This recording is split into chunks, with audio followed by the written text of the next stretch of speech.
নমস্কার, আমি বন্দনা। আমার কিচেনে আপনাদের সবাইকে স্বাগত জানাই। আবারও এসে হাজির হয়েছি খুব সহজ একটা রেসিপি নিয়ে। আজ আমি তৈরি করব থোর ভাজা। খুব কমন একটা রেসিপি। থোর ভাজা মাঝে মধ্যে আপনারাও তৈরি করে থাকেন, তবে আমি কিভাবে থোর ভাজা রান্না করি সেটা খুব সহজভাবে আপনাদের সাথে শেয়ার করব। আজ আমি আর নিরামিষভাবে থোর ভাজা তৈরি করছি না। থোর ভাজা তৈরি করার জন্য আমি এখানে পরিমাণ মতো থোর আলু ভাজার মতো লম্বা টুকরো করে কেটে নিয়েছি আর পরিষ্কার করে ধুয়ে নিয়েছি। সবার প্রথমে আমি ম্যারিনেট করব। এর জন্য লাগছে স্বাদ মতো লবণ, আর লাগছে পরিমাণ মতো হলুদের গুঁড়ো।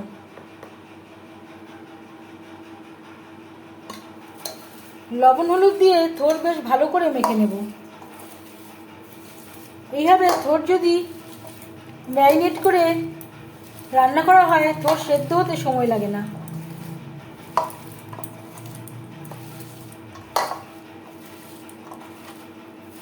এভাবে একটু ভেঙেও দেব।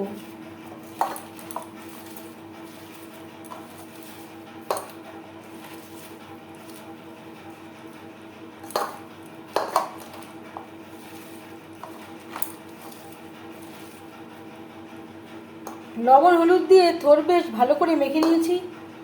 15 মিনিট রেস্টে রেখে দেবো। হাতে যদি সময় থাকে আধ ঘন্টাও রাখতে পারেন।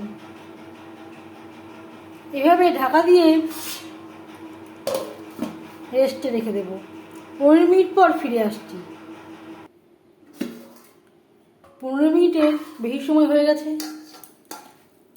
লবণ হলুদ দিয়ে মেখে রাখার জন্য থোর থেকে অনেকটাই জল বেরিয়ে গেছে, থোড়ে অনেকটা কমে এসছে। এবার যাচ্ছি নেক্সট স্টেপে। থোর ভাজা তৈরি করার জন্য আর লাগছে পেঁয়াজ কুচি, চেরা কাঁচা লঙ্কা। 4 চামচ রিফাইন্ড অয়েল গরম করে নিয়েছি। আমি রান্নাটা রিফাইন্ড অয়েলে করছি, আপনারা চাইলে সরষে তেলেও করতে পারেন।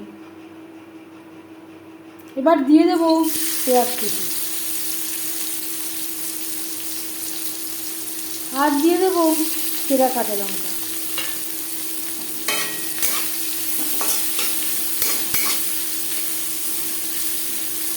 পেঁয়াজ লালচে করে ভেজে নেব।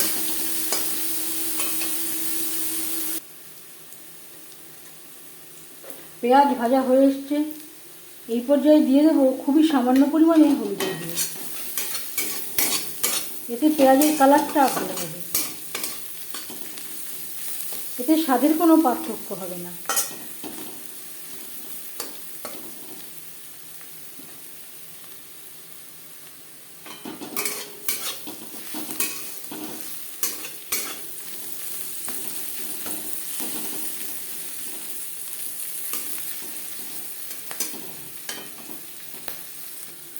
পেঁয়াজ লালচে করে ভাজা হয়ে গেছে।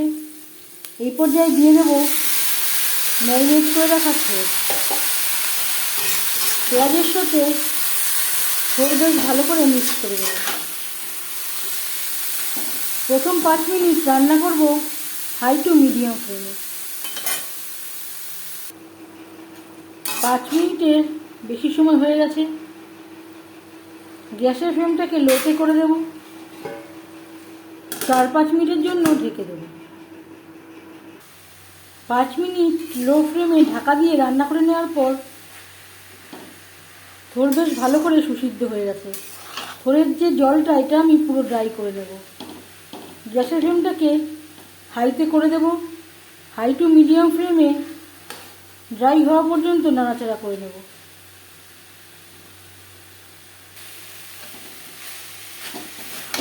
তিন 4 মিনিট হাই টু মিডিয়াম ফ্লেমে নাড়াচাড়া করে নেওয়ার পর এবার যাচ্ছি ফাইনাল স্টেপে। থোর থেকে জল একেবারে শুকিয়ে গেছে,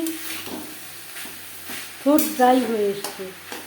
এই পর্যায়ে দিয়ে দেব সুগার পাউডার। অবশ্যই চিনির ব্যবহারটা করবেন। আমার কাছে তৈরি করা ছিল তাই আমি সুগার পাউডার অ্যাড করছি। এর পরিবর্তে আপনারা দানা চিনিরও ব্যবহার করতে পারেন।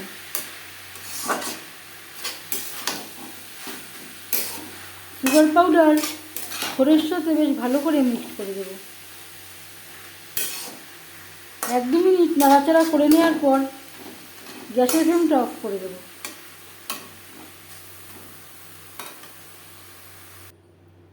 গরম গরম ভাতের সাথে সার্ভ করার জন্য থোর ভাজা একেবারে রেডি। এই রেসিপিটি কেমন লাগলো অবশ্যই জানাবেন কমেন্টের মাধ্যমে।